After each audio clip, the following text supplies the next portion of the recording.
반갑습니다. 11월 14일 월요일 큐티 스케치 시간입니다. 오늘 본문은 창세기 47장 1절부터 12절까지의 말씀입니다. 오늘 본문은 이렇게 시작합니다. 요셉이 바로에게 가서 고하여 이르되 내 아버지와 내 형들과 그들의 양과 소와 모든 소유가 가나안 땅에서 와서 고센 땅에 있나이다 하고 그의 형들 중 5명을 택하여 바로에게 보이니 바로가 요셉의 형들에게 묻되 너희 생업이 무엇이냐?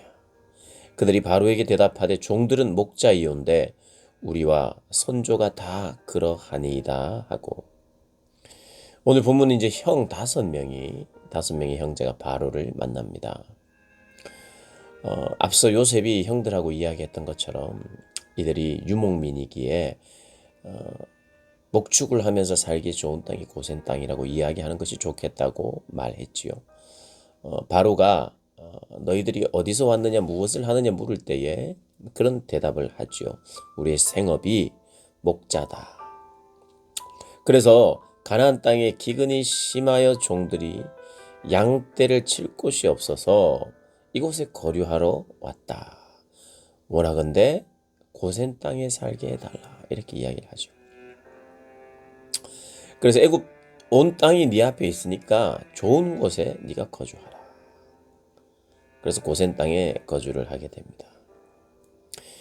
그리고 나서 이제 바로가 아버지 야곱을 만나죠.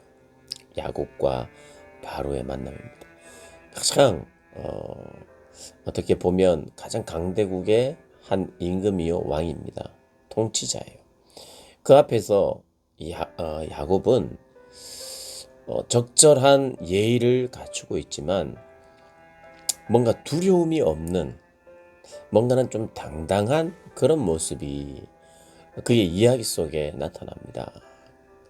야곱의 이야기를 보면 이래요. 7절에 요셉이 자기 아버지 야곱을 인도하여 바로 앞에 서게 하니 야곱이 바로에게 축복하며 바로를 축복합니다. 축복. 보통 축복은 이제 2가지 경우가 있겠죠. 하나는 위에 사람이 아래 사람에게 복을 빌어줄 때, 그리고 아버지가 자녀에게 복을 빌고 기도할 때 축복 기도하죠. 그래서 성경은 이제 창세기에는 축복 기도가 나옵니다. 아버지의 기도, 자녀를 향한. 그리고 2번째는 어떤 신적, 어떤 종교적 선지자들이 왕을 위해서나 누구를 위해서 기도해주는 축복 기도, 그런 종류예요. 어쨌든 이 야곱이 그 땅에 와서 물론 하나의 인사일 수 있으나 하나님의 이름으로 지금 축복하는 것이거든요. 익히 요셉이 섬겨온 하나님을 바로는 들었을 거예요. 그리고 요셉의 아버지가 동일하게 섬겼던 하나님의 이름으로 지금 축복하는 것이에요. 내가 믿는 하나님의 이름으로 당신을 축복하고 싶습니다. 라는 이 고백 자체가 당당한 것이죠. 그리고 요셉처럼 야곱도 그런 신앙을 가지고 있어요. 축복은 하나님이 하신다. 그래서 바로에게 복을 빌죠. 8절에 보면 바로가 야곱에게 묻되 네 나이가 얼마냐? 야곱이 바로에게 아뢰되 내 나그네의 길에 세월이 130년입니다. 내 나이가 얼마 못 되니 우리 조상의 나그네 길의 연조에 미치지 못합니다. 130이지만 130보다 더 많이 살았던 180살, 아브라함의 나이나 그 위에 그들의 조상들의 나이에는 미치지 못한다 그러고 있습니다. 그러나 험악한 세월을 보냈습니다. 나는 나그네입니다. 나그네요 거류민이다. 하나님 나라의 백성의 특징은 어떻게 보면 나그네요 객이에요. 이 땅에서는 나그네의 모습이 나타나야 되는 것이 하나님을 잘 믿는 사람들에게 나타나는 복입니다. 나그네와 같은 삶, 이 땅에 자기의 모든 관심을 두지 않는 삶. 그는 부자가 될 수도 있어요. 아브라함도 그랬고요. 이삭도 그랬고요. 부자였어요. 야곱도 좀 부자였던 것 같아요. 그들이 흉년 때문에 힘이 들긴 했으나 하나님이 복을 주셨어요. 물질도 많았어요. 그런데 자기를 어떻게 표현하냐면 나는 좀 가지고 있다. 난 능력이 좀 있다. 이런 모습은 전혀 없고 험악한 세월을 살았다. 나는 나그네요 거류민이다. 이것이 이스라엘의 특징입니다. 우리가 이 땅을 나그네처럼 살아야 돼요. 잘 살아야 됩니다만은 나그네처럼 잘 살아야 돼요. 이 땅에 천년 만년 뿌리 내리고 살 것처럼 잘 살면 안 되고 나그네로 잘 살아야 돼요. 그리고 담대하게 야곱이 대답하는 거예요. 나는 나그네와 같은 그런 삶을 살았습니다. 험악한 삶을 살았습니다. 그럼에도 불구하고 바로에게 축복하는 존재입니다.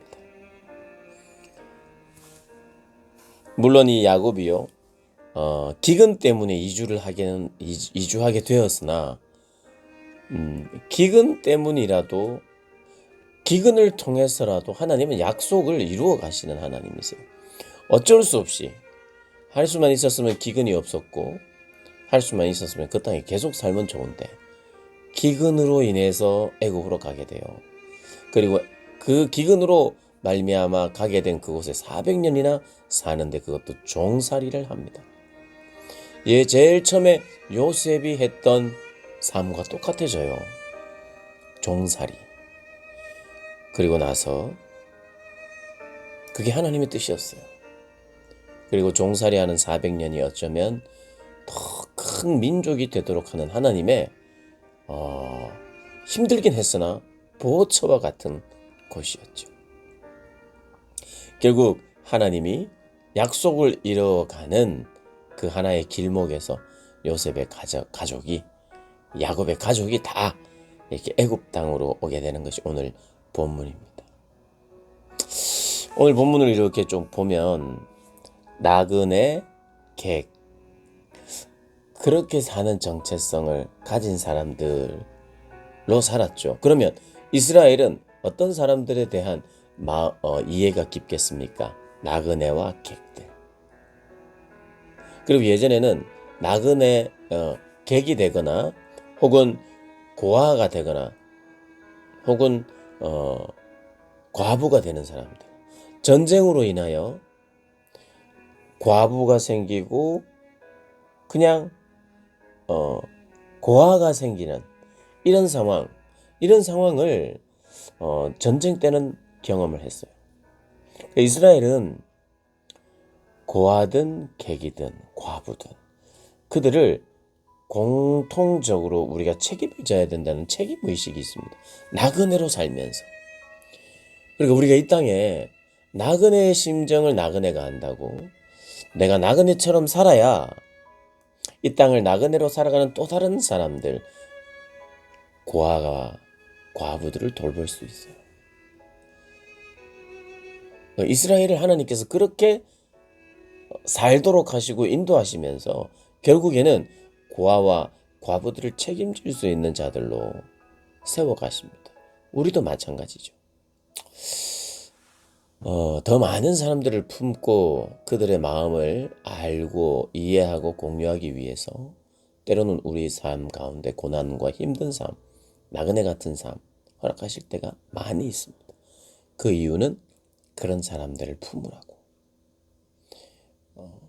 그런 우리의 사명이 있다는 것 잊지 않고 하루하루를 잘 살되 나그네로 잘 사는 여러분 되시기를